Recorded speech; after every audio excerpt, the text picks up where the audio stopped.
Hi friends, welcome to Arjun travel vlogs. ఈరోజు ఈ video వచ్చేసి బంగారు శివలింగం దగ్గరికి అయితే మనం వచ్చాము.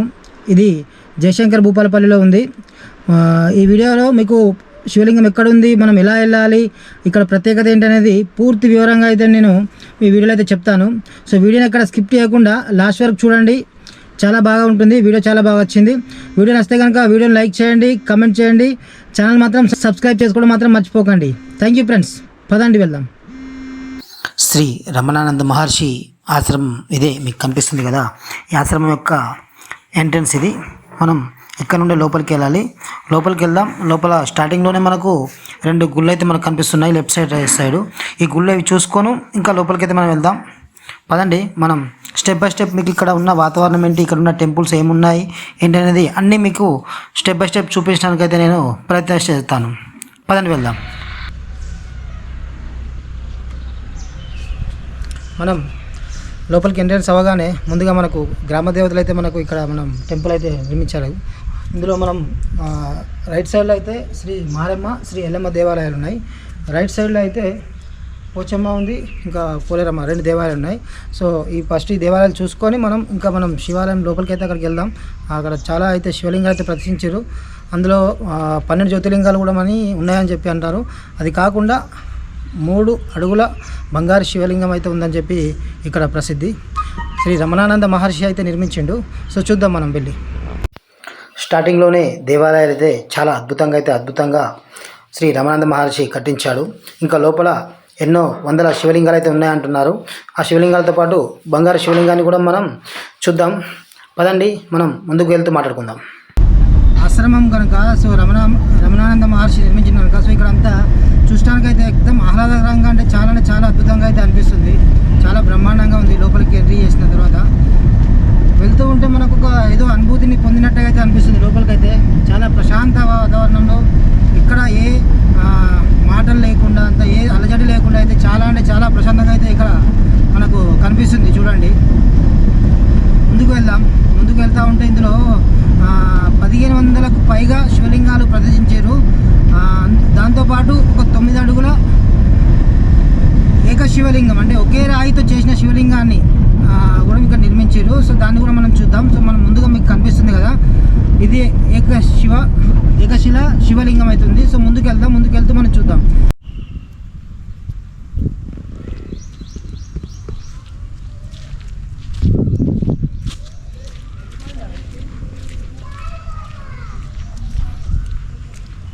అయితే చాలా టెంపుల్స్ అయితే ఇక్కడ నిర్మించారు. మనం ఈ వే మొత్తం అంతా టెంపుల్స్తోనే ఉంటుంది కాబట్టి ఇక్కడ నుండి మనం వెళ్దాం.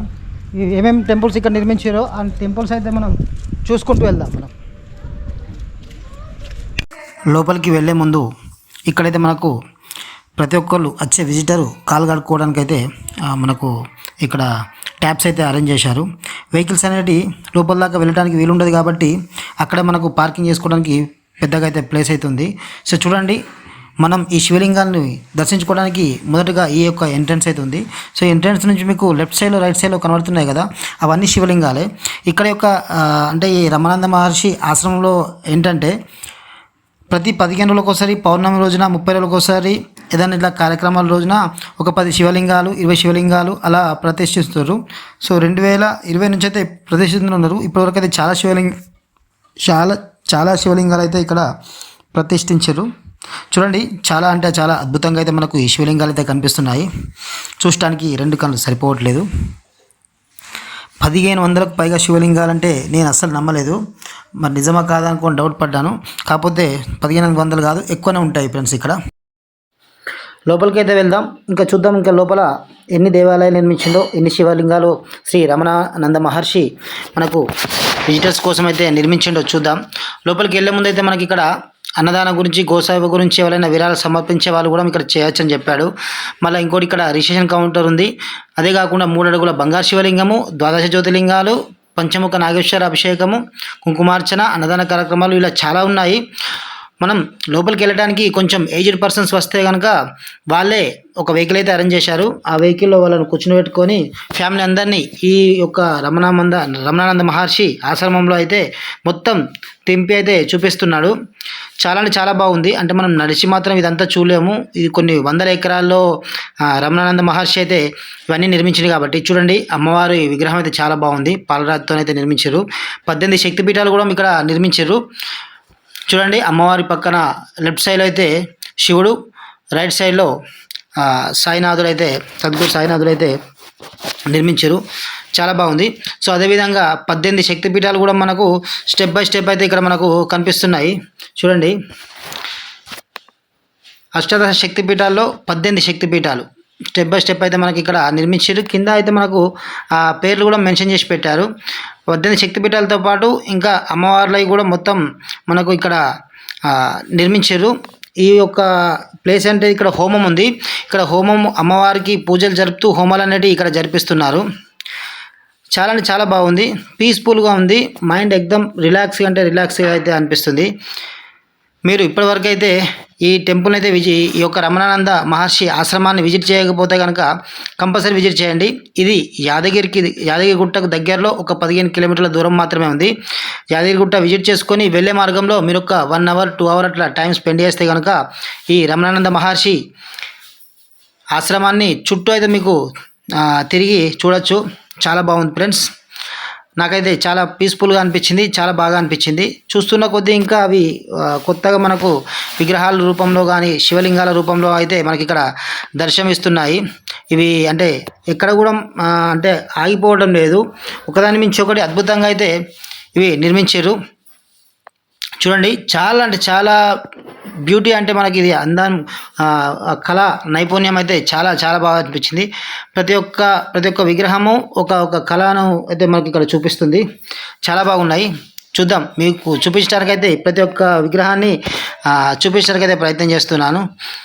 మురుగన్ టెంపుల్, మురుగన్, అయ్యప్ప, ప్రతిదీ ఇక్కడైతే కాళికామాత, అన్ని విగ్రహాలు, ఈ దేవుడు లేడు ఈ దేవత లేదు అనే విధంగానైతే అన్ని విగ్రహాలను అయితే ఇక్కడ ఏర్పాటు చేశారు. చాలా అంటే చాలా బాగా అయితే ఉన్నాయి. శివలింగాలు అయితే చాలా ఎక్కువ ఉన్నాయి. శివలింగాలతో పాటు మనకు ఈ 18 శక్తిపీఠాలను అయితే ఇక్కడ మనకు నిర్మించారు. చూడండి మనం పోతున్నాం కదా, ఇక్కడ పోయిన కొద్దీ మనకు చూడండి ఈ లెఫ్ట్ సైడ్లో అయితే మొత్తం అన్ని శివలింగాలే. చూడండి ఇవేంటంటే ఒక 15 రోజులకు పౌర్ణమి రోజున లేదంటే ఏదన్నా ఇట్లా మంచి కార్యక్రమం రోజున ఒక 10 శివలింగాలు 20 శివలింగాలు అలా ఇక్కడ శ్రీ రమణానంద మహర్షి అయితే శివలింగాన్ని ప్రతిష్ఠిస్తారట. సో ఇక్కడ వాళ్ళైతే చెప్తున్నారు. చాలా మంచి విషయం ఇది ఎందుకంటే కొన్ని వందల ఎకరాల్లో ఉన్నాయి కాబట్టి ఇవన్నీ శివలింగాలు ప్రతిష్ఠించుకుంటూ పోతే ఈ ఆశ్రమం అంతా శివమయం అయిపోతుంది. మనం శ్రీ మంజునాథ సినిమాలో ఒక సాంగ్లో అయితే చూస్తాం కదా, సో ఆ విధంగా అయితే అనిపిస్తుంది. నాకైతే చాలా అంటే చాలా బ్రహ్మాండంగా అనిపించింది. కంపల్సరీ మీరు ఒకసారి విజిట్ చేయండి ఫ్రెండ్స్. ఇక్కడ ఒక 1500కు పైగా శివలింగాలను అయితే ఈ రమణానంద మహర్షి అయితే నిర్మించడం జరిగింది. 2015లో ఈ యొక్క ఆశ్రమాన్ని స్థాపించి సంవత్సరం ఒక 10 లింగాలు 20 లింగాలు అట్లా స్థాపించుకుంటూ వెళ్తున్నారు. 16లో 30 లింగాలు, 15లో ఒక 20 లింగాలు అట్లా స్థాపించుకుంటూ వెళ్తున్నారు. సో ఇప్పటి నుంచి మనం చూస్తున్నాం కదా, ఇవన్నీ శివలింగాలే. చూడండి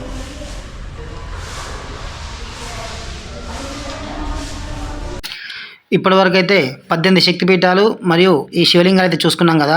ఇప్పుడు మెయిన్ మనం ఇక్కడికి ఏదైతే ఉంది బంగారు శివలింగం 3 ఫీట్లలో 3 అడుగుల శివలింగం ఉందని అన్నారు కదా. సో రమణానంద మహర్షి నిర్మించిందని చెప్పి అది చూడటానికైతే మనం ముందుకైతే వెళ్దాం. మనం కాన్సెప్ట్ బంగారు శివలింగానికి ఒకవేళ అభిషేకం చేస్తే దాని యొక్క ప్రాధాన్యత మీకు ఎవరికైనా తెలుసుంటే మాత్రం కమెంట్ చేయండి అది ఏంటనేది. నేనైతే కొన్ని మాటల్లో విన్నాను, బంగారు శివలింగానికి అభిషేకం చేస్తే కనుక అష్టైశ్వర్యాలు మాత్రం మనల్ని వరిస్తాయని చెప్పి అయితే నేను వినడం జరిగింది. సో చూద్దాం. మనం ఇదే బంగారు శివలింగం ఉచిత దర్శనంకి అయితే దారి ఇదే ఎంట్రన్స్. ఇక్కడ నుండి మనం అయితే లోపలికి అయితే వెళ్దాం. లోపలికి వెళ్తే కనుక మనకు ఈ బంగారు శివలింగం అనేది కనిపిస్తుంది. ఇప్పుడు నేను కొంచెం అంటే వీక్ డేస్లోనే వచ్చినాను. సండే హాలిడేస్లో అయితే కొంచెం పబ్లిక్ ఎక్కువ ఉంటారు. నేను నార్మల్ డేస్లో వచ్చాను కాబట్టి సో జనాలు అయితే కొంచెం తక్కువనే ఉన్నారు. వెళ్తూ నేను మీకైతే బంగారు శివలింగాన్ని చూపించడానికి అయితే ప్రయత్నం చేస్తాను నేను. సో చూడండి ఇదైతే ఎంత పాలరాతితో శివలింగాన్ని ప్రతిష్ఠించారో నాకైతే చాలా అంటే చాలా బాగా అనిపించింది. చూడండి, ఇప్పుడైతే మీకు బంగారు శివలింగాన్ని చూపిస్తున్నాను. చూడండి, ఇదే మనకు బంగారు శివలింగం. ఇదే శివలింగానికి రమణానంద మహర్షి అభిషేకాలు, నిత్య పూజలు అయితే చేస్తాడు. మనకు కూడా అభిషేకం చేయడానికైతే అలౌడ్ చేస్తున్నారు. అక్కడ రిజిస్ట్రేషన్ కౌంటర్లో అభిషేకాలు, కుంకుమార్చన, ప్రతి ఒక్క వివరణ, అన్నదాన కార్యక్రమాలు కానీ, మనం ఇక్కడ సేవ చేయడానికి రావడానికి కానీ అన్నిటి గురించి అయితే ఇక్కడ మనకు పూర్తిగా అయితే వివరణ వాళ్ళు ఇవ్వడానికి అయితే అక్కడ కౌంటర్ అయితే ఏర్పాటు చేశారు. ఆ కౌంటర్లో మనం తెలుసుకుంటే కనుక ప్రతి విషయం అయితే చెప్తారు. బంగారు శివలింగానికి అయితే అభిషేకం చేయడం శుభసూచకం అయితే అని నేను విన్నాను. మీరు వెళ్తే మాత్రం అభిషేకం చేయించుకోవడం మాత్రం మర్చిపోకండి. ఇంకా మనం ముందుకైతే వెళ్దాం. ఇక్కడ ముంగడ ఏమేమి ఉన్నాయో చూద్దాం మనం. ఇక్కడ ఇది ఏంటంటే ఒకటి హోమం గుండం అని చెప్పి ఒకటైతే ఇక్కడ నిర్మించారు. అది చాలా చాలా బాగుంది. చూడండి, శివలింగాలు ఎక్కడ చూసినా అవే శివలింగాలు శివలింగాలు శివలింగాలు, అంతా శివమయం శివమయం శివమయం. చూడండి, నాకు అది చాలా అంటే చాలా బాగా అనిపిస్తుంది. చాలా బాగా నిర్మించారు. కొన్ని ఎంతో డబ్బు ఖర్చు పెట్టి ఈ రమణానంద మహర్షి అయితే నిర్మించిండు. చాలా బాగుంటుంది. మీకు ఇంకో విషయం చెప్తాను.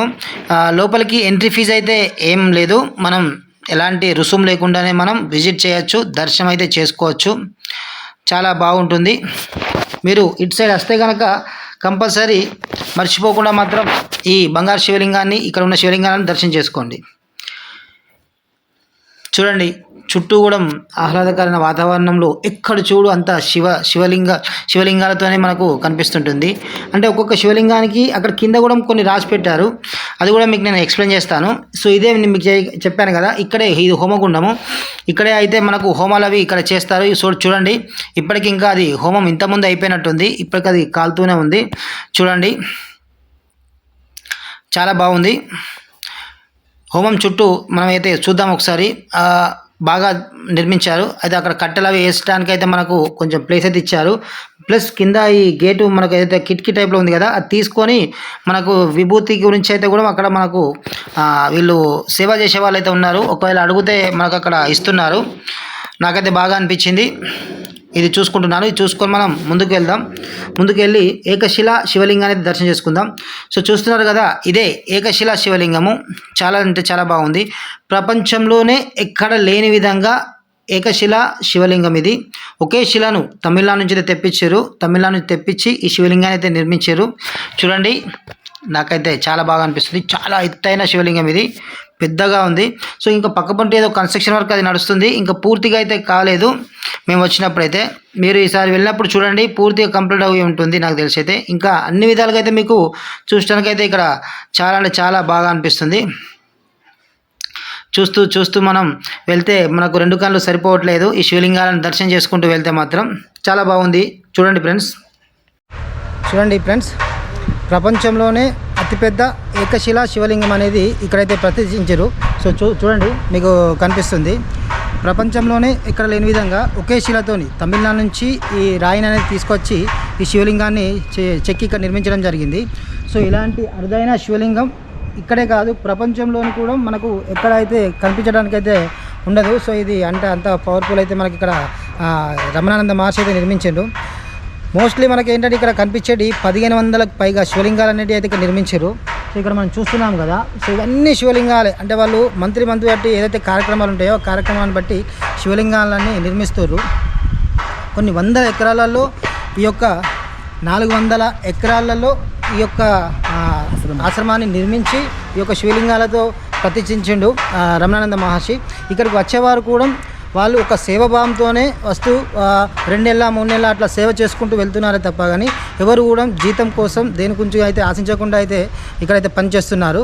సో ఇదైతే మీరు గమనించాలి. ఇక్కడికి వచ్చేవాళ్ళు ఏంటంటే వారి యొక్క ఆత్మను శుద్ధి చేసుకోవడానికి, మనం ఏదైతే ఆలయానికి ఎందుకైతే వెళ్తామో, మనం కొంచెం రిలాక్స్ అవ్వడానికి ఎందుకైతే వెళ్తామో, సో ఇక్కడ మన యొక్క ఆత్మను శుద్ధి చేసుకోవడానికి, కొంచెం మనసు నిశ్చలం చేసుకోవడానికి అయితే ఇక్కడికి వచ్చి వాళ్ళ యొక్క సేవలో అయితే ఈ రమణానంద మహర్షి ఆశ్రమంలో ఈ సేవలో నిమగ్నమై 2 నెలల 3 నెలల అలా చేసుకుంటూ అయితే వెళ్తున్నారు. సో ఇక్కడ మనకు పూర్తి డీటెయిల్స్ అయితే ఇక్కడ మనం ఇచ్చేశారు. మీకు ఎవరికైనా రావాలని ఉన్నా మీరు ఇక్కడికి రావచ్చు, సేవ చేయాలన్నా చేసుకోవచ్చు, లేదంటే మీరు ఇలా తిరిగి చూసుకుంటూ వెళ్ళిపోవాలన్నా వెళ్ళిపోవచ్చు. చాలా అరుదైనది అయితే ఇక్కడ మనకు కనిపిస్తున్నాయి.